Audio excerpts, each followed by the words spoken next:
Hello and welcome to Happier, a podcast about how to build in strategies and tips for happier habits in our everyday lives. This week, we'll talk about how and why you might cultivate a rest ritual, and we'll talk about the challenge of wanting to keep learning about a habit rather than actually starting the good habit itself. I'm Gretchen Rubin, a writer who studies happiness, good habits, and human nature. I'm in my home office in New York City, and joining me today from Los Angeles is my sister, the Sage. That's me, Elizabeth Kraft, a TV writer and producer living in LA. And Gretchen, I can definitely relate to somebody learning about a habit instead of actually doing the habit. But let's just first a few updates before we launch into today's episode. Now, we've talked about the tackle box, which is full of the sticky notes with different kinds of pads. There's the pad with to-dos, there's the pad for to-dos, there's a pad for could-dos, there's a pad for todays, and there's a pad for to-doodles. And we got a note from a listener about yet another twist on the to-do, to-da, today, to-doodle, could-do set. Yes, this comes from Monica. She says, listening to you talk about your new tackle box reminded me of a variation of a list I made while working in Israel. My gratitude list became my Todah list. Todah means thanks in Hebrew. So depending on the day, I'd have a to-do list or a Todah list, thanks to Happier, or my Todah list. I love it. They keep coming. Love that. Yes, excellent. I know. And Elizabeth, we launched More Happier, our addition to the Happier feed, where every other Saturday we're going to be doing an episode with More Happier. Yes, we get more happier. And we want to thank everybody who wrote saying you enjoyed it. Gretchen, I loved that a bunch of people said they wished we were doing it every Saturday. Yeah. That's not happening yet, but you never know what the future holds. Yeah. It's a little more relaxed and casual, but still lots of happiness tips. Exactly. And another thing we just launched is we are now on YouTube. So if you are a person who likes to listen to podcasts through YouTube, it's available there on youtube.com/Gretchen Rubin. And we have captions now, which is something that I've really wanted to have for a long time. So now the podcast is available for captions. So check it out and subscribe. Yes. So Gretchen, I can't wear my robe ever again when we're recording. Yeah. Is the upshot to that. Yeah. Well, I know. Yeah. We're going to have to worry about what's happening in the background too. Yes. So, right. Yes. Yes. So listen, now it's time for our Try This at Home for this week. And our Try This at Home is to cultivate a rest ritual. In episode 357, we introduced our yearly challenge for this year. We had Walk 20 in 20, we had Read 21 in 21, and this year it's hashtag Rest 22 in 22. And one of the questions we asked listeners is, did people have rituals related to rest? Yes, and it turns out many people do. Yeah. They have great ones. Well, and this is significant because, as I talk about in my book, Better Than Before, I would distinguish between a habit and a ritual. So to my mind, a ritual is a habit that's charged with meaning. It's not just like an automatic pilot thing like brushing your teeth. It's more elevated. It's more purposeful. And in fact, just calling something a ritual, it can sometimes, make it feel more meaningful. And so we wanted to ask people about their rituals. Yes. And so, Gretchen, what are some ways to make a ritual effective? Well, research suggests that we're better able to keep a habit when it unfolds in the same way. And one advantage of a rest ritual, which what the listeners commented makes clear, is that by kind of intentionally shaping the habit in ways that make it work better and feel more pleasant, we're more likely to keep it.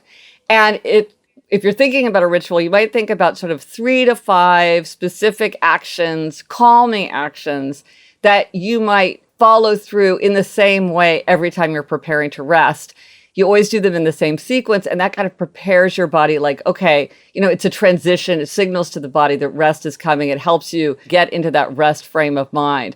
So if you were trying to rest 22 by going to sleep 22 minutes earlier, maybe you would try to make a rest ritual of like brushing your teeth and washing your face, kind of the cleaning, then reading, and then changing into pajamas and then bed and trying to frame that as your rest ritual. But readers had a lot of different ideas for different kinds of rest. Yes. This comes from Jamie. She says, when my husband and I moved into our new house, I used it as an opportunity for a clean slate.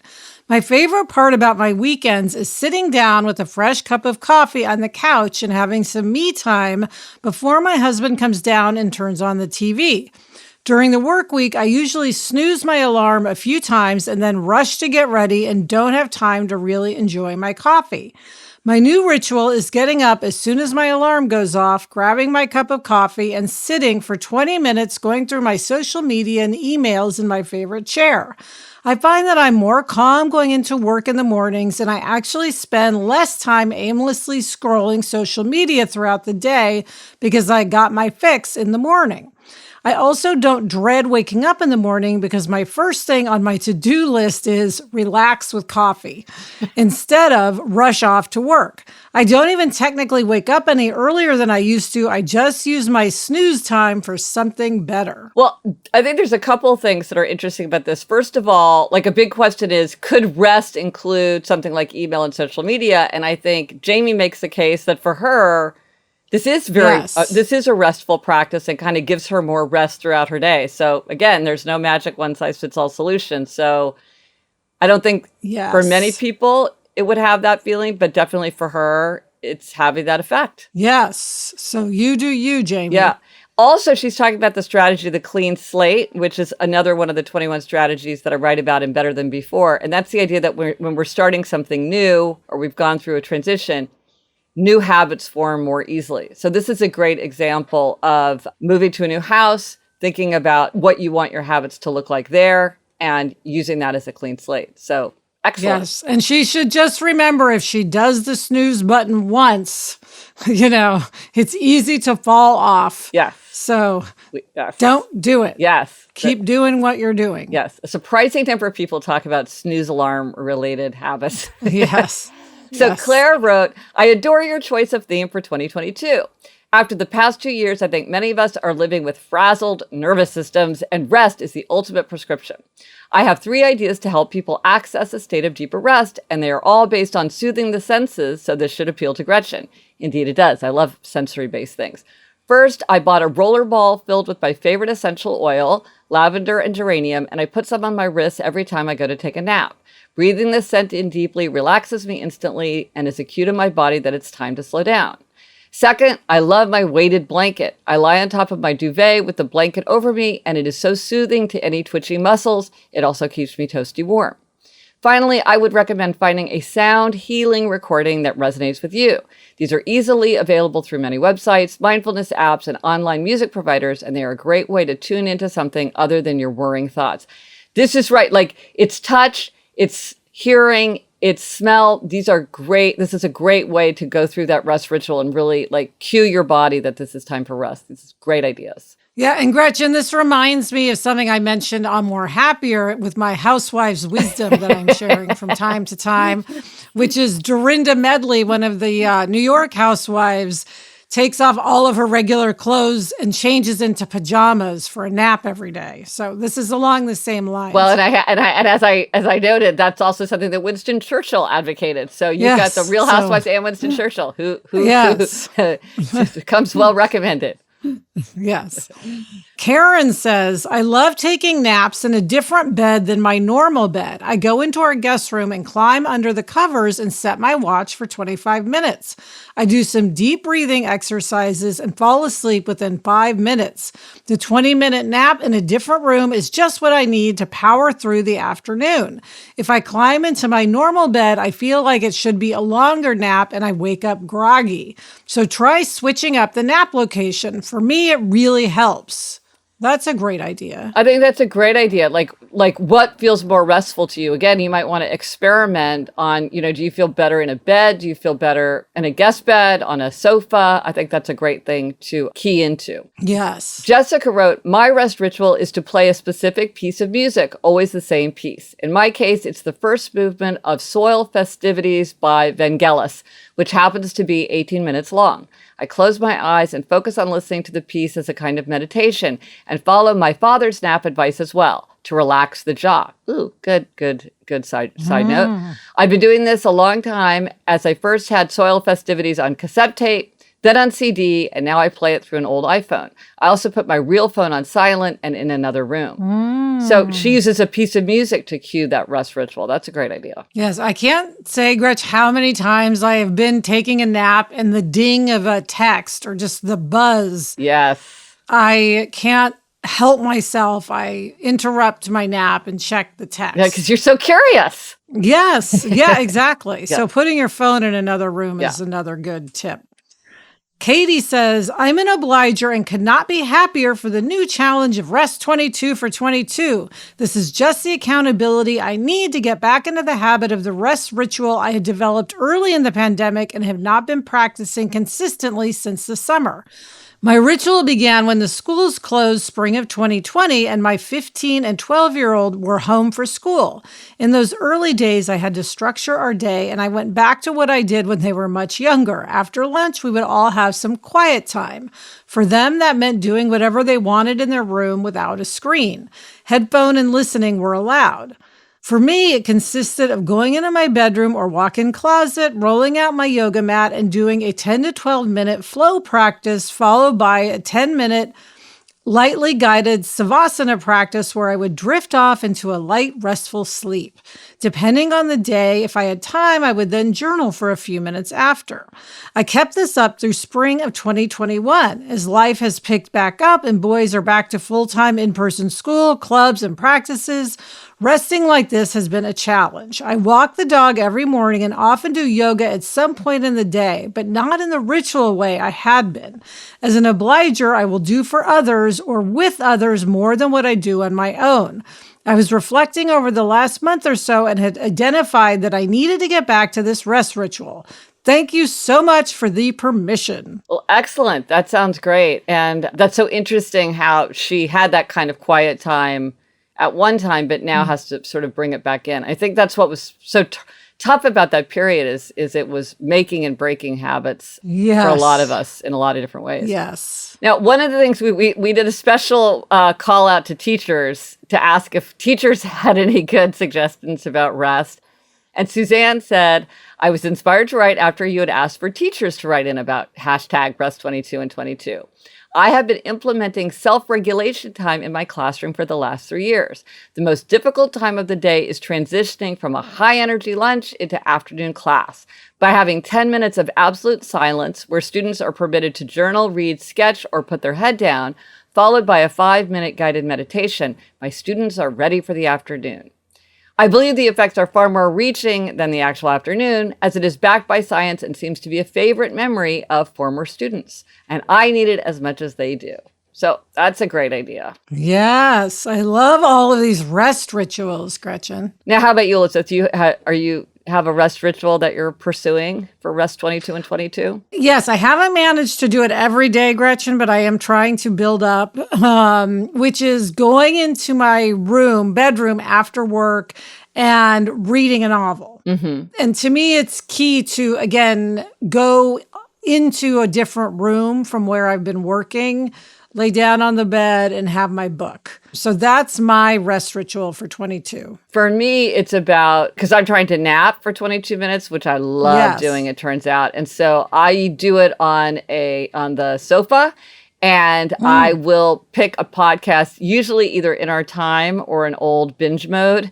And I'll set it for 30 minutes. My alarm goes off at 22 minutes, but the podcast shuts off at 30.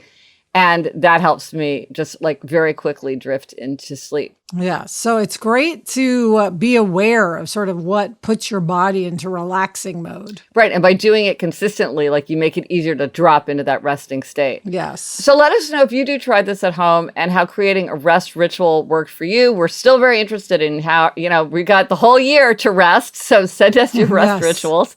Let us know on Instagram, Twitter, Facebook. Drop us an email at podcast@GretchenRubin.com. And as always, you can go to the show notes for this episode. This is happiercast.com/361 for everything related to this episode. Coming up, we have a happiness hack related to the date February 22nd, 2022. But first, this break.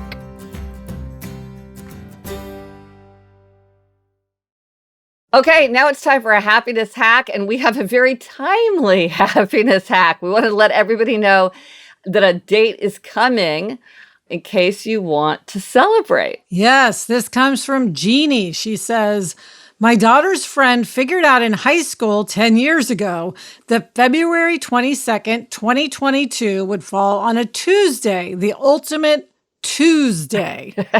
TWO. They agreed to reunite on that day in the future and are making plans to do so.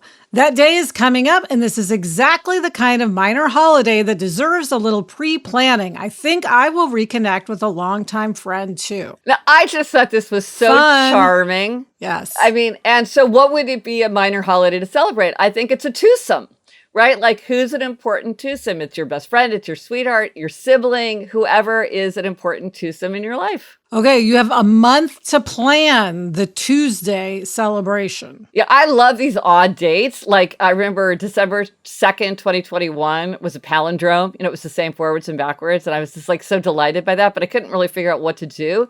But Tuesday, Elizabeth, in honor of Tuesday, I sent you 2 gifts. Have you received them yet?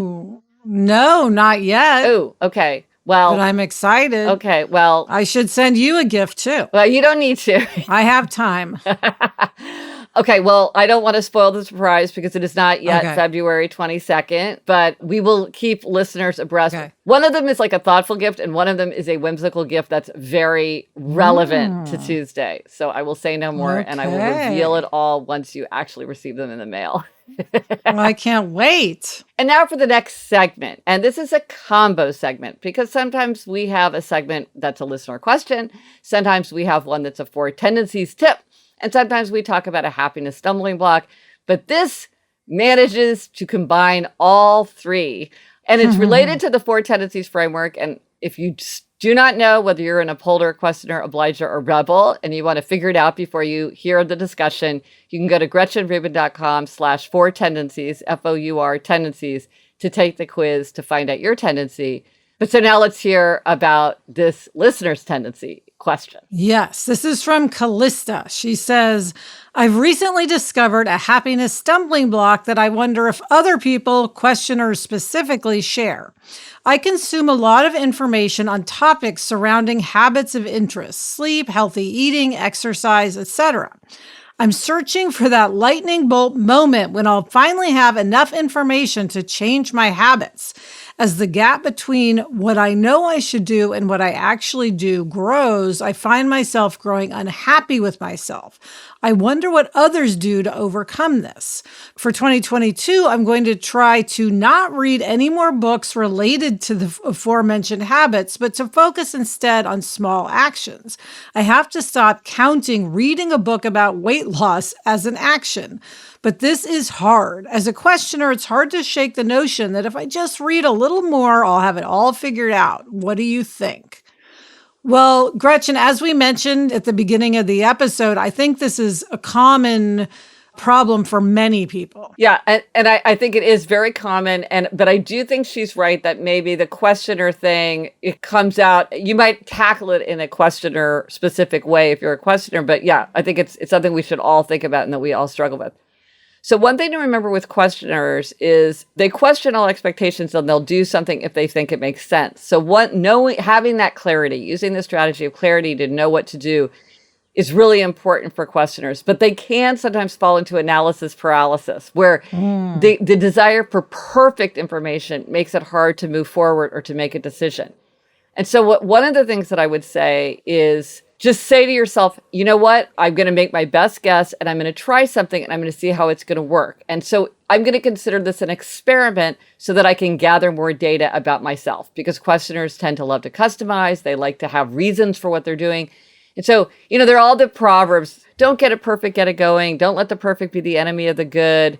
And so just to say I'm going to try something and see how it works. And if it doesn't work, then I will try something new, but I will have more information. But just reading more and more and more is not giving me the information that I need to move forward. So this is like collect data through action now, not through reading. That's really helpful, I think. Yes. She also talks about the strategy of the lightning bolt. That is one of the 21 strategies that I write about in Better Than Before. And I have to say, the strategy of the lightning bolt is a fantastic strategy, because this is when you're hit by a lightning bolt, you read something, you hear something, you learn something, you realize something, you hit a big milestone, and all of a sudden, the lightning bolt just changes your behavior. And this is a great strategy because it often makes change effortless, but it's a frustrating strategy because you cannot invoke it. It's like something that just happens to you. And she's thinking, like, if I just keep reading and reading and reading, I'll have that lightning bolt.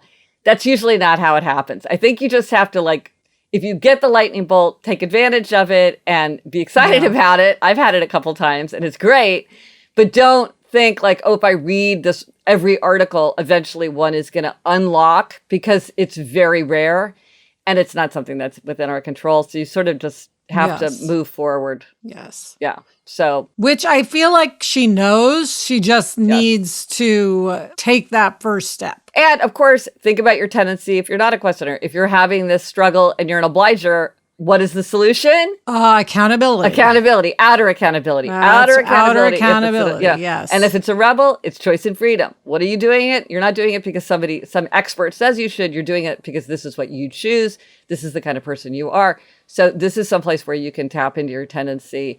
Because it is a really common frustration, because we think, like, if I just get clear on what makes sense, of course I'll do what makes sense. It's like, and a lot of times, no, it doesn't work. Upholders need to just put it on the calendar. That's what tends to work well for upholders. Yes. Yeah. Yes. And rebels need to not put it on the calendar. Exactly. Well, do whatever works for you. So, Calista, thanks. This is a great question. Many people face this. And listeners, if you have other suggestions for questioners or for the other tendencies about how you've managed to move from, like, learning about something and into action, please send it along, because as Elizabeth was saying, Elizabeth, I think you're right. This is something many people struggle with. So it'd be good to have lots of strategies. Absolutely. Coming up, Gretchen has a weather-related demerit, but first, this break.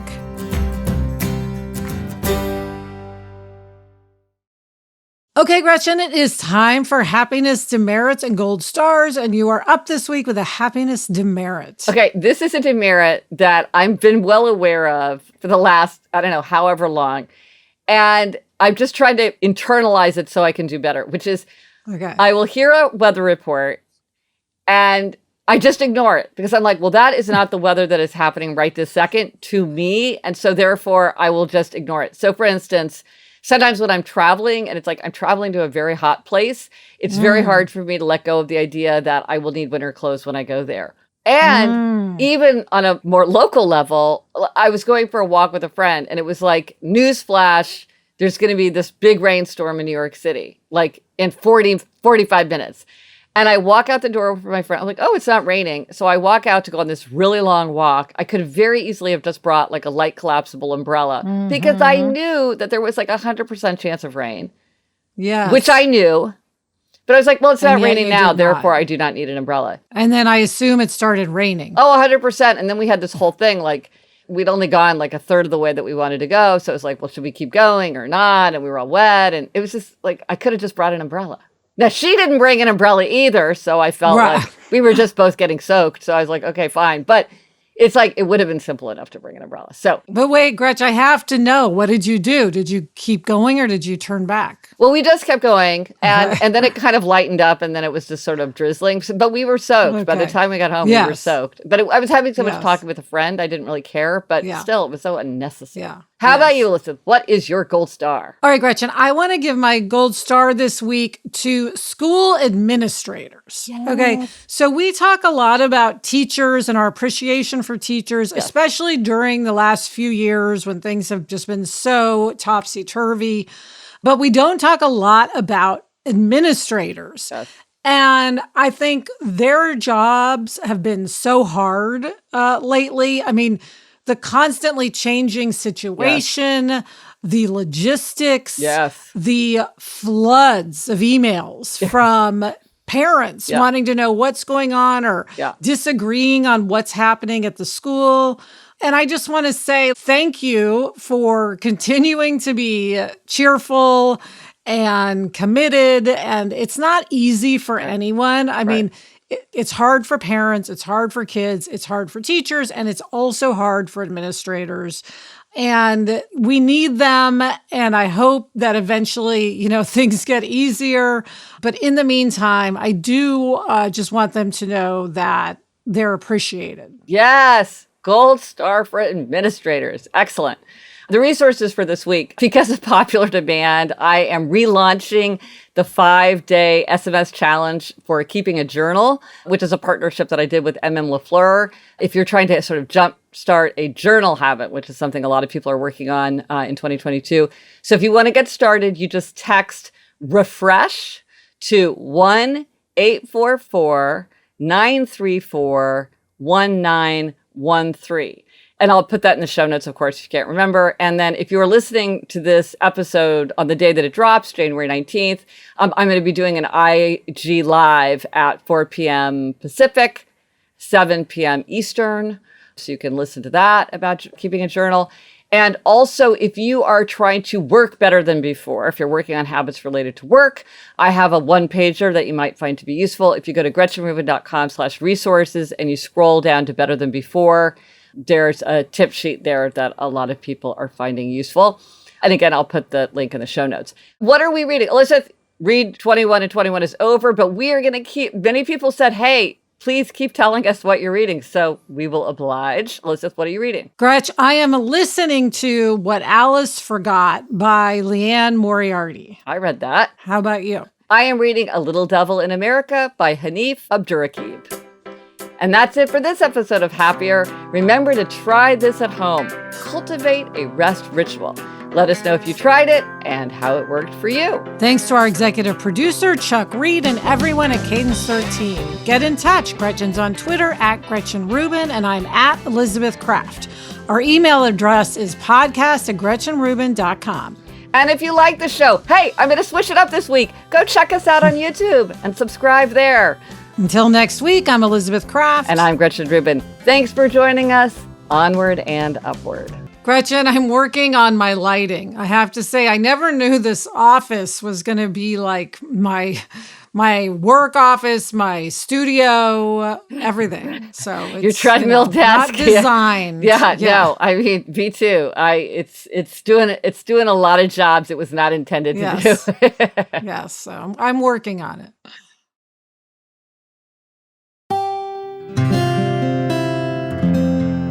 From the Onward Project.